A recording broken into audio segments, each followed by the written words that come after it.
Good morning, students.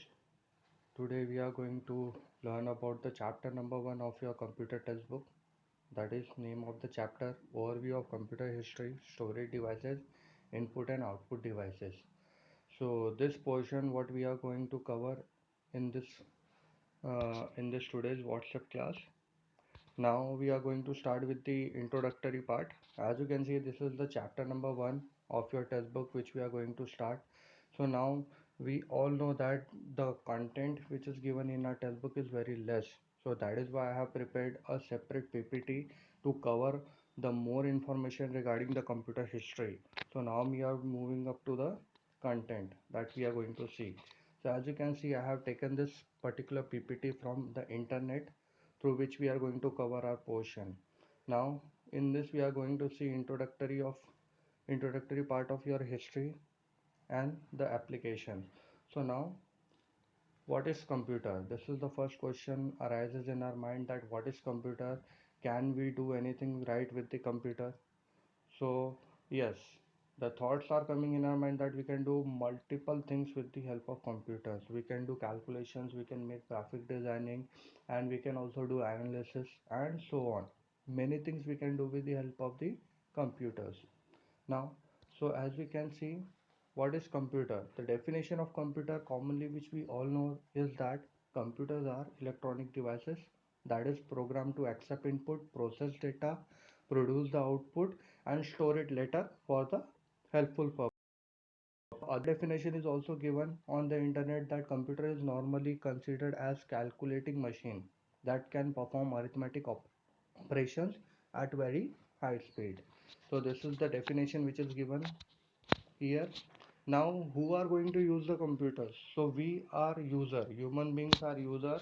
We are using the computer for someone that communicate with the help of computer. So we are the user, we are the operators which we are going to operate the computer. Now we are going to learn about the history of computer, that what is the history of computer, how computers are started, how they are invented. This is what we are going to learn in history of computers. Now, so the first computer is known as mechanical computers. Here we are having some of the examples of mechanical computers like abacus, side ruler and Pascal calculators. So these are the hardware machines were there in old days, by using which we can do calculations and all.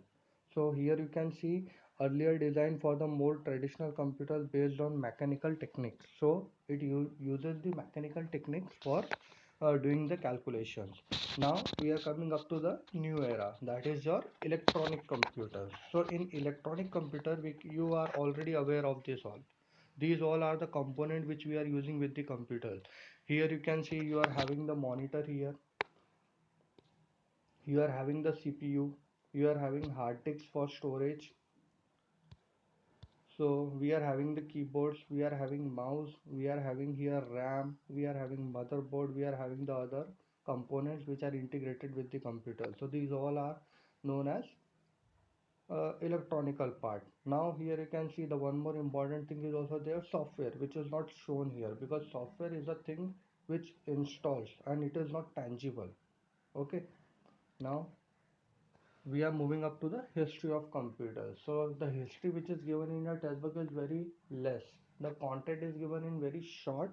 So that is why here we are going to uh, cover up the portion in brief. So history of computer. History of computer is divided into 5 different generations. Okay. So one by one we will see. Here it is given generation 1. In generation 1, what is happening, in that generation it is started from 1946 to 1956. It can perform 2000 to 16,000 additional per second. Additions per second means what? The arithmetic operations that can be performed in this. It uses the vacuum tubes for storage information. Very large machines are used in that era. Special rooms to house them with air condition, because they are using the vacuum tubes, it will create lot amount of heat. That is why to make them cool, they are using the air conditions there.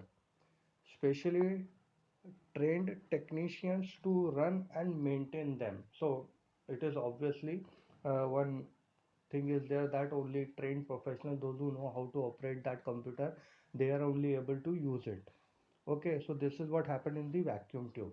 Now the question arises in your mind that sir, vacuum tubes are nothing, like it is a bulb only.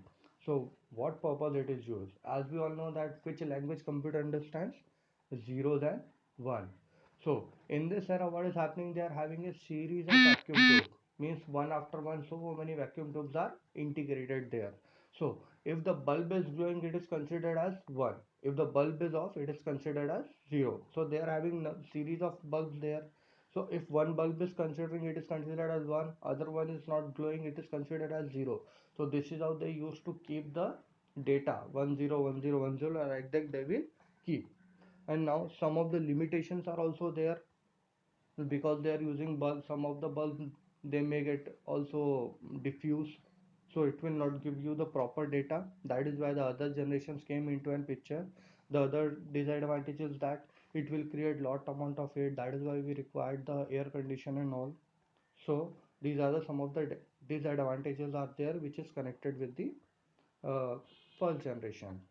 Now we are moving up to the second generation. Here in second generation, to overcome the problems of that vacuum tubes, here they have invented the transistors. The second generation starts from 1959 to around 1965. So transistors are comparatively smaller, faster, and more reliable. Now the word is there called reliable. Why it is reliable? Because the vacuum tubes are not much reliable. They can be diffused anytime. So it can also not giving the proper result as well. So transistors are more reliable. Here they are using transistors in place of vacuum tubes. 6,000 to 3 lakh operations can be done with the help of transistors. Main memory is of 6 kilobytes to 1.3 megabyte. So this is the memory, this is the amount of data that they can be kept in the transistors.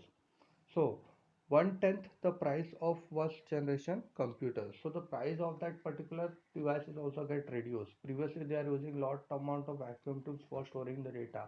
Now what is happening? Multiple vacuum tubes data can be maintained in a single transistor. That is why the cost of that product is also get reduced. Become common in large businesses and universities. So this second generation computer become very popular in common business and in universities. So this is your second generation. Again, some of the disadvantages are also there in this particular generation. That is why the other generation came, means your third generation of computer. So in third generation of computer, what happened? Here they have developed the ICs. ICs known as integrated circuit. So integrated circuit they have developed. So the era in which third generation was used is 1965 to around 1972. So this uses the integrated circuits, that is your IC. Many transistors on one piece of silicon. So what will happen? They have reduced the size of the transistor and they all are integrated on a single board. That is on a single silicon board. So again the size of the transistors are get reduced. So it becomes smaller, it becomes faster, and it become more reliable. And the one more important thing is that lower cost. So again it will cost you very less as compared to the second generation computer. The size of a stove or refrigerator, some can fit on desktop. So the size of the monitor is also is very less, that it can be placed on your desk. Can do 1 lakh to 4 lakh operations per second. Cost one tenth the amount of second generation computer. So the cost is very less, as I told you earlier also. This computer become very common in medium to large businesses. So now the small business or the medium business, they have started adapting the computer for doing their own analysis. So this is what happened in the third generation. Now in the fourth generation, what will happen? Microprocessor. So this time here we got the microprocessor.